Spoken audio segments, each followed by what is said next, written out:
Assalamualaikum warahmatullahi wabarakatuh dan selamat sejahtera. Terima kasih kerana sudi singgah ke channel CM Kaizen. Hari ini Cikgu nak ajak kamu sama-sama ulang kaji dan buat latihan untuk trial SPM 2021 Negeri Melaka. Hari ini kita akan buat latihan untuk SPM Sejarah Kertas 1.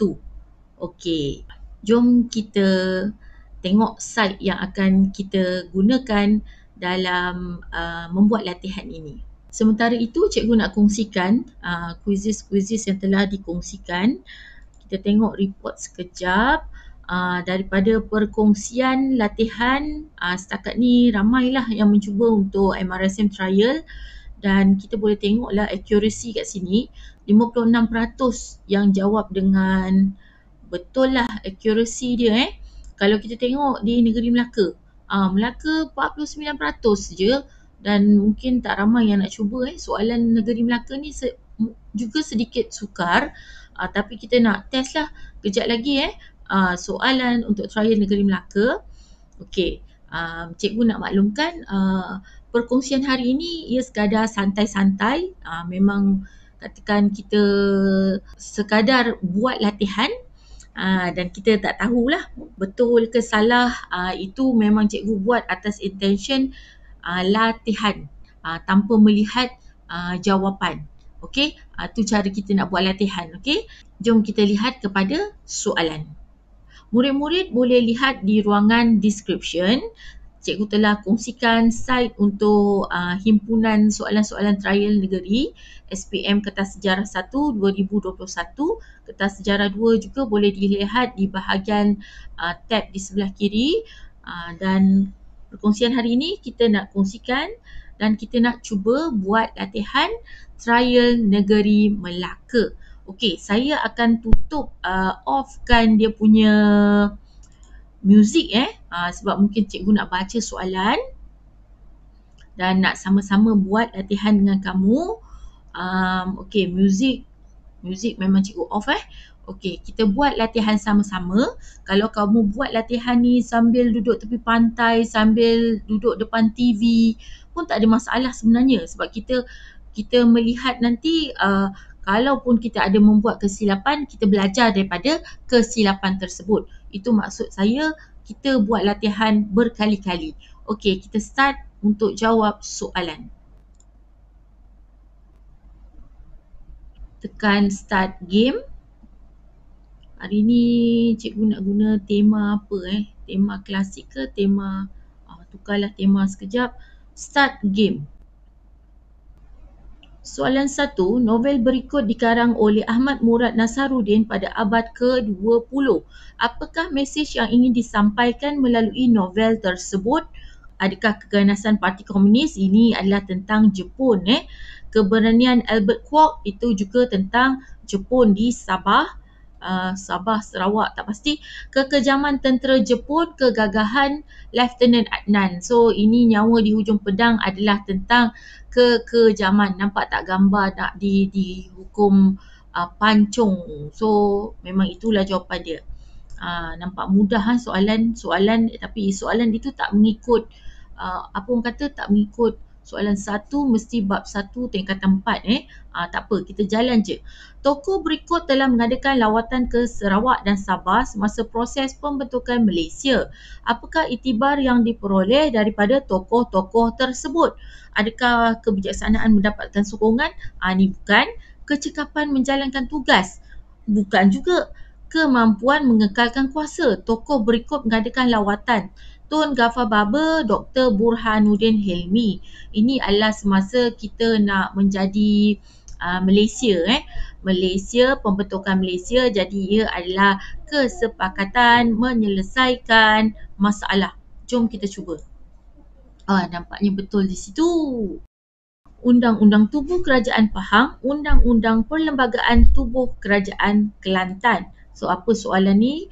Undang-undang berikut diwujudkan berdasarkan Perjanjian Persekutuan Tanah Melayu 1948. Apakah kesan pengenalan undang-undang tersebut? Kesan pengenalan Undang-Undang Pahang Kelantan, penubuhan Majlis Perundangan Negeri, tak pasti. pengenalan sistem raja berperlembagaan. Sistem raja berperlembagaan ini bermula sejak kita merdeka 1957, jadi ini bukan jawapan dia. Penerusan warisan Kesultanan Melayu Melaka, undang-undang. Adakah penerusan? Rasanya macam ini jawapan dia. Pahang, Kelantan. Pengenalan jawatan ketua negeri, tak pasti. Kalau kat sini, kalau kita cuba-cuba, apa kata kita cuba-cuba, penerusan warisan Kesultanan Melayu Melaka. Oh, maksudnya jawapan tu salah di situ. Ia adalah tadi pengenalan sistem raja berperlembagaan. Okey, tak ada masalah. So, kita belajar daripada kesilapan. Rajah berikut menunjukkan 3 peringkat pentadbiran dalam kerajaan Malaysia. Apakah X? Persekutuan negeri, ada persekutuan negeri, kemudian satu lagi mestilah tempatan, betul tak? Persekutuan negeri dan pentadbiran tempatan. Okey, nampaknya tu macam soalan yang sedikit mudah lah, macam soalan bonus kan? Okey, seterusnya. Tarikh 25 Julai 1946, peristiwa pembentukan Jawatan Kuasa Kerja.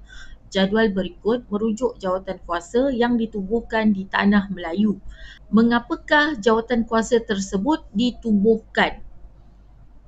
Jawatan kuasa tersebut 1946 1946, time frame menentang pelaksanaan Malayan Union, memperkenalkan dasar pendidikan kebangsaan, merangka perjanjian persekutuan Tanah Melayu, mencadangkan perlembagaan rakyat. Okey, perlembagaan rakyat ni dicadangkan oleh kumpulan Putra. Dan ini merangka perjanjian persekutuan. Ada kemungkinan besar inilah dia jawatan kuasa ditubuhkan bagi merangka perjanjian persekutuan Tanah Melayu 1948. So, jom kita cuba. Okey, nampaknya jawapan di situ betul. Okey, apakah usaha yang dilakukan oleh anggota Commonwealth dalam menangani masalah kemiskinan?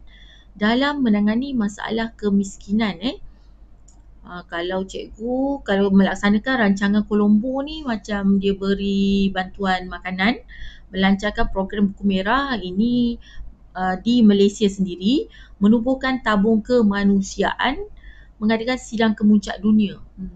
Tak pasti jawapan ni, tapi cikgu nak cuba menangani masalah kemiskinan. Cuba rancangan Colombo. Sebab dia bagi bantuan makanan. Nasib baik betul kan? Okey. Terus, mengapakah berlaku pindaan perlembagaan persekutuan pada tahun 1963? Jadi pada 1963, anak-anak kena ingat, ini adalah di mana kita ada pembentukan Malaysia. Jadi, terus nampaklah jawapannya, pembentukan Malaysia. Sebab tu cikgu sukalah guna latihan menggunakan quizzes. Sebab jawapan tu besar, terus direct nampak. Okey, seterusnya, apakah resolusi yang telah dicapai dalam Kongres Kebudayaan Kebangsaan kali kedua Universiti Kebangsaan? Ini tak lain tak bukan dalam ni bab 7 tingkatan 5 dasar-dasar untuk perpaduan integrasi nasional tu, of course lah untuk kebudayaan. Ini adalah Kongres Kebudayaan melancarkan kempen bahasa jiwa bangsa. Jom kita cuba. Salah di situ. Ia adalah mengukuhkan rukun negara. Salah lagi. Maklumat berikut berkaitan dengan perkembangan nasionalisme yang berlaku di Barat. Revolusi Keagungan, Revolusi Perancis. Apakah faktor yang mencetuskan revolusi tersebut? Okey, adakah penentangan raja berkuasa mutlak, pengenalan cukai yang membebankan, Revolusi Keagungan dan di England, dan Revolusi Perancis? Ketidakadilan, tiada perwakilan dalam parlimen, ini adalah di Amerika Syarikat.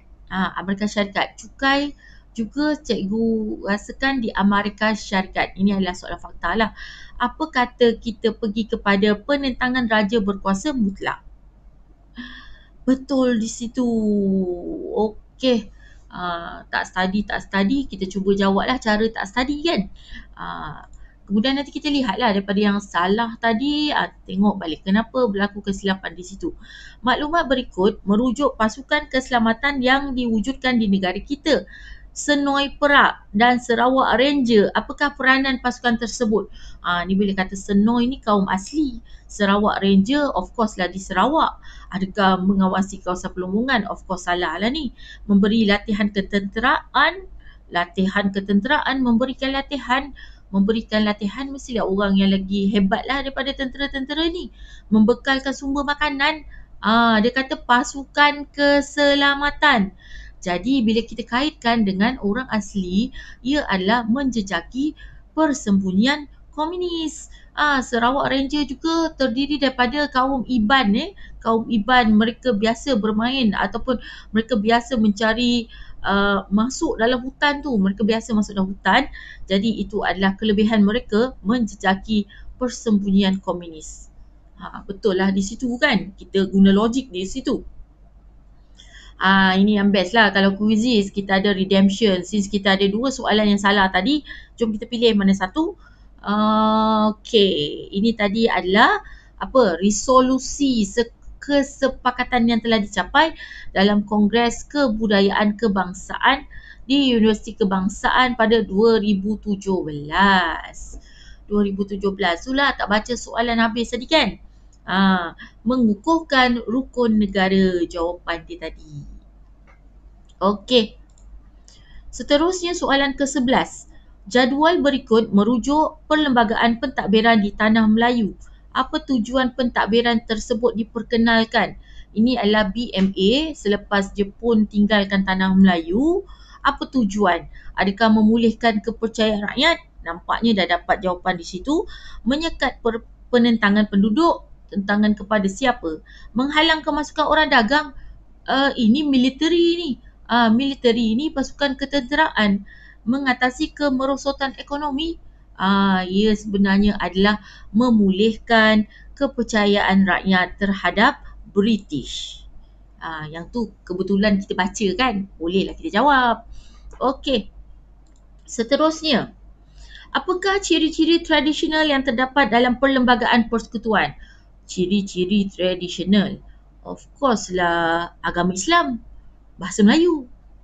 Yang 3 dan 4 raja berperlembagaan tu kita dah merdeka. Demokrasi berparlimen tu kita dah merdeka. Ia adalah ciri-ciri moden. So jawapannya adalah 1 dan 2. Confirm. Sebab daripada zaman Kesultanan Melayu Melaka kita ada agama Islam dan kita ada bahasa Melayu. Tengok semula kenapa kamu salah bagi tim-tim yang menjawab trial negeri Melaka. Sebab markah yang tertinggi di sekolah saya pun cuma 27/40 markah. Okey, soalan 13. Antara berikut yang manakah merupakan sumbangan Malaysia dalam mengekalkan kelestarian global? 1. Membangkitkan isu Antartika. 2. Mengisytiharkan deklarasi Langkawi. Ni mungkin jawapan dia lah. Menganjurkan sidang kemuncak bumi. Kerajaan Malaysia tidak menganjurkan sidang kemuncak bumi. Rasanya di Rio de Janeiro, Brazil. Cikgu ingat tu sebab cikgu buat slide tu. Melancarkan zon aman bebas dan berkecuali. Bukan ada kaitan dengan PBB. Ia adalah tentang zon aman, peace of freedom. Zofan ini adalah dasar luar Malaysia. Jadi soalan ni kita jawab 1 dan 2. Oh, salah. Ia adalah 3. 2 dan 3. Tak apa, nanti kita semak. Dato' Onn Jaafar telah dilantik sebagai ahli hal ehwal dalam negeri Persekutuan Tanah Melayu. Apakah tanggungjawab beliau? Menyeragamkan sukatan pelajaran. Ni hal ehwal dalam negeri ni mesti Menteri Pendidikan. Mendaftarkan kerakyatan mungkin. Menyediakan kemudahan asas. Ni mungkin kerja raya. Menyalia perancangan bandar. Ini tentang bandar lah. Menteri Perancangan Bandar. Apa kata hal ehwal dalam negeri? Mendaftarkan kerakyatan. Jawapan dia direct lah. Kita terus nampak jawapan. Okey. Rancangan Buku Merah dilancarkan pada 25 Januari 1961. Apakah tujuan rancangan tersebut dilancarkan? Biasa kita lihat dalam soalan trial, rancangan buku merah, rancangan buku hijau, memajukan sektor perindustrian, ni tak ada kena-mengena ni, membangunkan kemudahan asas mungkin, menyeragamkan sistem pentadbiran tak pasti, memodernkan teknologi pertanian. Kalau pertanian kita kaitkan dengan buku hijau lah kan. Membangunkan kemudahan asas. Jom kita cuba antara 2 dan 3 ni. Nampaknya betul di situ rancangan buku merah mengadakan kemudahan asas. Seterusnya soalan 16, Lord Reid, Ivor Jennings, William McKell, apakah sumbangan tokoh berikut? Bila nama Lord Reid, ia adalah Suruhanjaya Reid. Suruhanjaya Reid adalah merangka perlembagaan, tiada kena-mengena dengan komunis, melantik pemerintah negara, tak sesuai. Menyeragamkan sistem pendidikan pun itu tak sesuai. So merangka perlembagaan. Okey, soalan seterusnya, apakah matlamat dasar pendidikan kebangsaan? Dasar pendidikan kebangsaan, matlamat dasar pendidikan kebangsaan mestilah untuk memupuk perpaduan kaum. Cuba kita ingat, ini adalah topik di bahagian bab 7 tingkatan 5, cerita tentang perpaduan dan juga integrasi antara kaum. Okey. Seterusnya, maklumat berikut berkaitan wilayah di bawah pentadbiran Kesultanan Melayu Melaka. Pahang, Kampak, Indragiri. Cikgu kalau nampak Pahang ni cikgu dah tahu dah. Kesultanan Melayu Melaka memperoleh wilayah tersebut melalui penaklukan ataupun peperangan. Ada Kampak, ada Pahang. Ia adalah perang, penaklukan. Melalui peperangan. Okey, soalan 19. Pilih pasangan yang betul tentang badan dan peranannya dalam pemerintahan.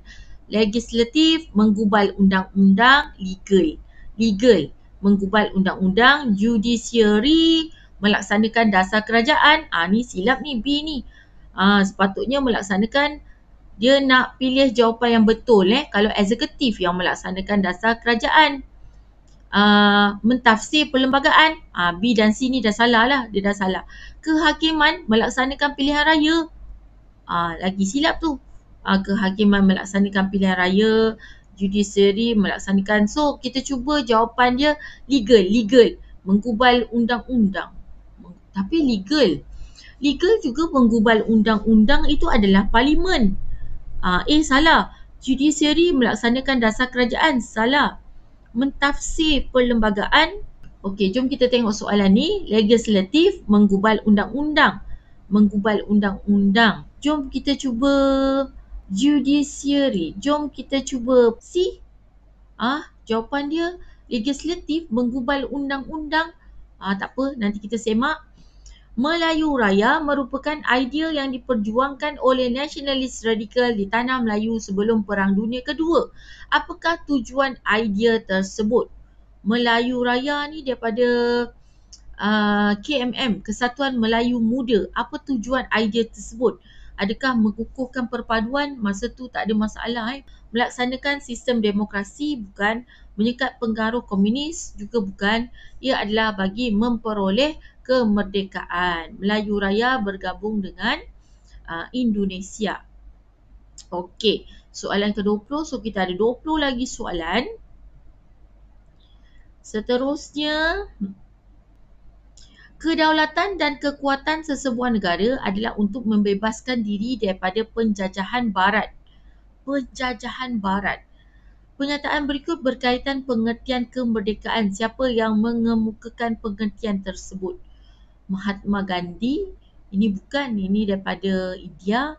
Sukarno daripada Indonesia. Nelson Mandela daripada Afrika. Kekuatan sesebuah negara membebaskan diri daripada penjajah, mesti negara itu pernah dijajah. So kita cuba Rashid Rida. Okey, kebetulan jawapan dia betul di situ. Okey. Pelbagai usaha telah dilaksanakan bagi melindungi rakyat daripada ancaman pengganas komunis, termasuk pelaksanaan koin. Ni di Sarawak. Apakah langkah yang diambil melalui strategi tersebut? Adakah koin menawarkan pengampunan?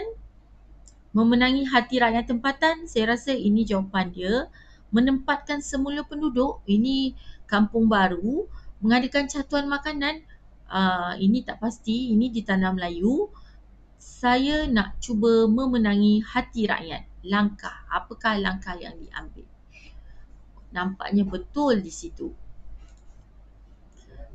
Okey, maksudnya saya sekarang ni menjawab secara logik daripada soalan tu kita cuba cari jawapan yang bersesuaian. Peristiwa yang manakah mencetuskan konsep kedaulatan moden? Kedaulatan moden. Adakah kemerosotan Jerman? Adakah revolusi Perancis? Mana satu ni? Perang Dunia Kedua, kedaulatan moden. Penubuhan Liga Bangsa, ini daripada awal ni. Apa kata kita cuba kedaulatan moden selepas Perang Dunia Kedua, kita cuba. Oh, silap di situ. Saya tadi nak cuba revolusi Perancis tapi tekan yang lain, tak apa. Fasal 26 Hukum Kanun Melaka menetapkan bahawa pernikahan memerlukan 4 orang saksi. 4 orang saksi Jadi penyataan berikut berkaitan undang-undang kekeluargaan dalam kerajaan KMM. Siapakah yang tidak boleh menjadi saksi? Of course lah kita nampak kat situ. 1 wanita tak boleh jadi saksi, 2 hamba pun tak boleh jadi saksi. Dia mesti lelaki, tak kisahlah adik ke, bapa saudara ke. So 1 dan 2 itu salah. Okey? Nampaknya tu soalan bonus lah. Membantu pelajar di situ. Soalan seterusnya,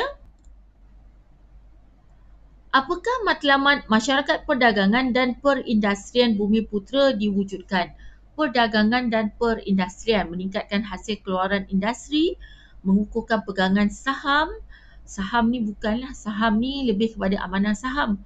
Bumiputera, ASB, ASW mempergiatkan pertumbuhan industri desa, menambah rangkaian perniagaan antarabangsa. Ia adalah perdagangan dan perindustrian. Meningkatkan produktiviti hasil keluaran industri. Jom kita cuba. Okey, salah jawapan kat situ tadi sempat tengok tak jawapan tadi? Tak apalah. Nanti mana tahu kita boleh redemption lagi. Siapakah tokoh berikut dihantar ke negara kita? Mengapakah tokoh berikut dihantar ke negara kita?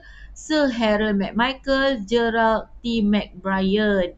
Ia adalah bagi memperoleh tanda tangan pemerintah. Kalau Sir Harold McMichael di Tanah Melayu, Gerald T. McBrien adalah di Sarawak. Bagi penyerahan Sarawak kepada British. So itu mendapatkan tanda tangan pemerintah. Okey, so kita kena kenal pastilah juga nama-nama tokoh yang terlibat ni Okey, ni Raja Mongkut, Raja Chulalongkorn ni Raja Mongkut bapanya, Chulalongkorn anaknya. Bagaimanakah tokoh berikut menghalang penjajahan kuasa barat? Menghalang kemasukan imigran, memajukan sektor pertanian, melaksanakan dasar terbuka, membenarkan kebebasan berpolitik. Jawapan ni melaksanakan dasar terbuka sebab dia terima birokrasi barat di Thailand. Okey. Soalan 28. Lingkungan kawasan Sijori GT. Peta berikut menunjukkan kawasan yang terlibat dalam kerjasama pembangunan ekonomi segitiga. Apakah manfaat yang diperoleh Malaysia melalui kerjasama tersebut? Adakah mengawal laluan perdagangan antarabangsa? Rasanya bukan. Sebab ini adalah kerjasama mengurangkan monopoli negara maju, mungkin. Menurunkan harga barangan tempatan, tak pasti. Mengelakkan pembayaran cukai. Saya lebih kepada mengurangkan monopoli negara maju. Oh, betul di situ.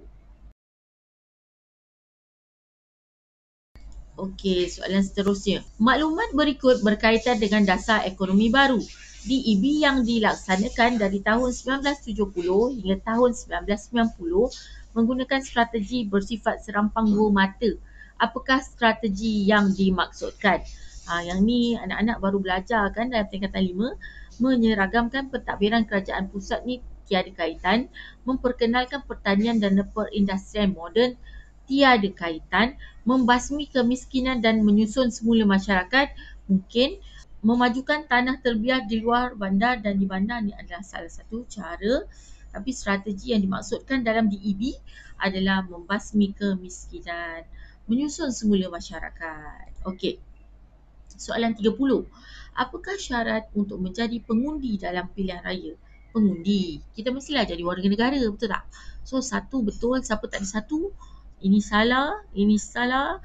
Syarat untuk menjadi pengundi, lelaki dewasa, perempuan juga boleh menjadi pengundi. Fasih berbahasa Inggeris? Tak semestinya. So, tinggal di Persekutuan Tanah Melayu. 1 dan 4. Baca jawapan satu-satu tu dan gariskan, buangkan jawapan tu. Jom kita jawab redemption tadi. Redemption, peristiwa yang manakah mencetuskan konsep kedaulatan moden? Ia adalah tadi revolusi Perancis. Kerana raja telah digulingkan, kerajaan monarki telah digulingkan. Dialog berikut mungkin berlaku 1947, time frame dia. Gabungan putera AMCJA mengemukakan perlembagaan rakyat. Jika perlembagaan tersebut dilaksanakan, ia memberi kesan kepada negara kita. Nampak kata kunci di situ adalah perlembagaan. Apakah kesan yang dimaksudkan? Kesannya adalah pelaksanaan raja berperlembagaan. Saya akan teka ni Pemisahan Singapura tiada mengait sebab pemisahan Singapura 1965. Pengenalan Malayan Union. Malayan Union telah diperkenalkan sebelum itu lagi. Pengharaman Parti Komunis Melaya tiada kena-mengena dengan AMCJA. So, cikgu akan pilih pelaksanaan raja berperlembagaan. Okey. Seterusnya, soalan 32. Apakah cabaran yang terpaksa dihadapi oleh negara selepas pembentukan Malaysia? Penentangan Brunei. Cabaran. Pemisahan Singapura. Tu ya. Perpaduan antara kaum. Pelaksanaan pilihan raya tiada kena-mengena. 4 tak payah pilih. 2. Pemisahan Singapura termasuk penentangan Brunei. Cabaran adalah perpaduan antara kaum. 2 dan 3. Okey, penentangan Brunei, tiada penentangan Brunei yang ada adalah konfrontasi Indonesia. Seterusnya, bagaimanakah kerajaan mengekalkan warisan flora dan fauna negara, menggalakkan kemasukan pelancong? Mengekalkan warisan, satu ni tidak bersesuaian, jadi ini dan ini kita jangan pilih. Kamu boleh gariskan. Mempergiatkan pelibatan agensi swasta, mungkin menubuhkan Jabatan Taman Laut, memperkenalkan Akta Pemeliharaan Hidupan Liar. Flora dan fauna. Memperkenalkan Akta Pemeliharaan Penubuhan Jabatan Taman Laut. Okey, 3 dan 4. Flora dan fauna termasuk hidupan liar ke? Kita cuba 3 dan 4. Nasib baik betul. Okey. Seterusnya, tokoh Tan Sri Razali Ismail. Ni dalam bab-bab akhir sebelum kita bab 10 tu. Tokoh berikut memberikan sumbangan dalam pertubuhan bangsa-bangsa bersatu. Beliau memberi sumbangan sebagai rasanya dah nampak dah jawapan dia tu. Ini, pemerintah tertinggi Somalia, Ketua Sekretariat Sidang Kemuncak Kemanusiaan Dunia, Naib Presiden Majlis Ekonomi dan Sosial. Mana satu saya ingat Dr. Jomo Sundaram. Yang itu adalah ekonomi.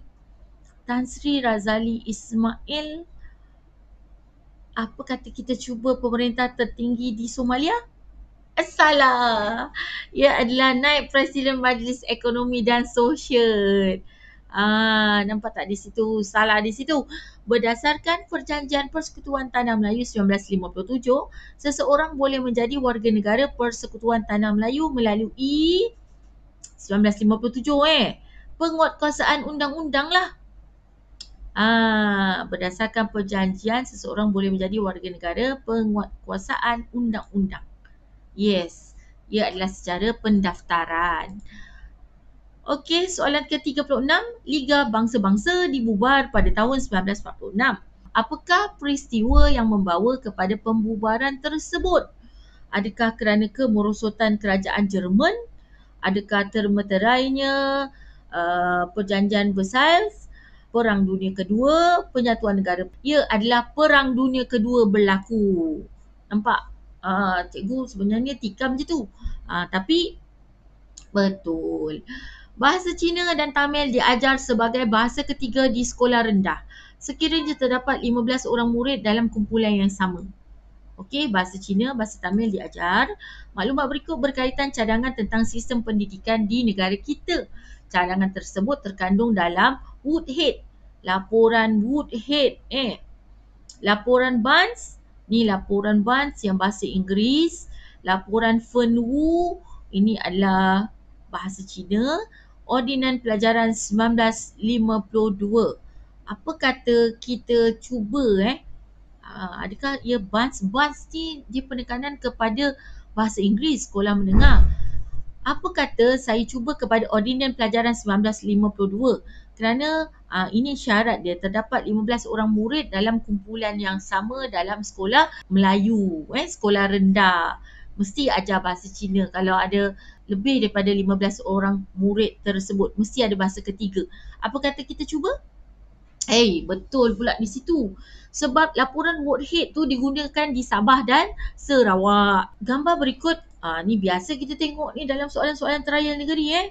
Gambar berikut, gambar kereta api jatuh daripada landasannya. Gambar berikut merujuk keganasan yang dilakukan oleh komunis di negara kita.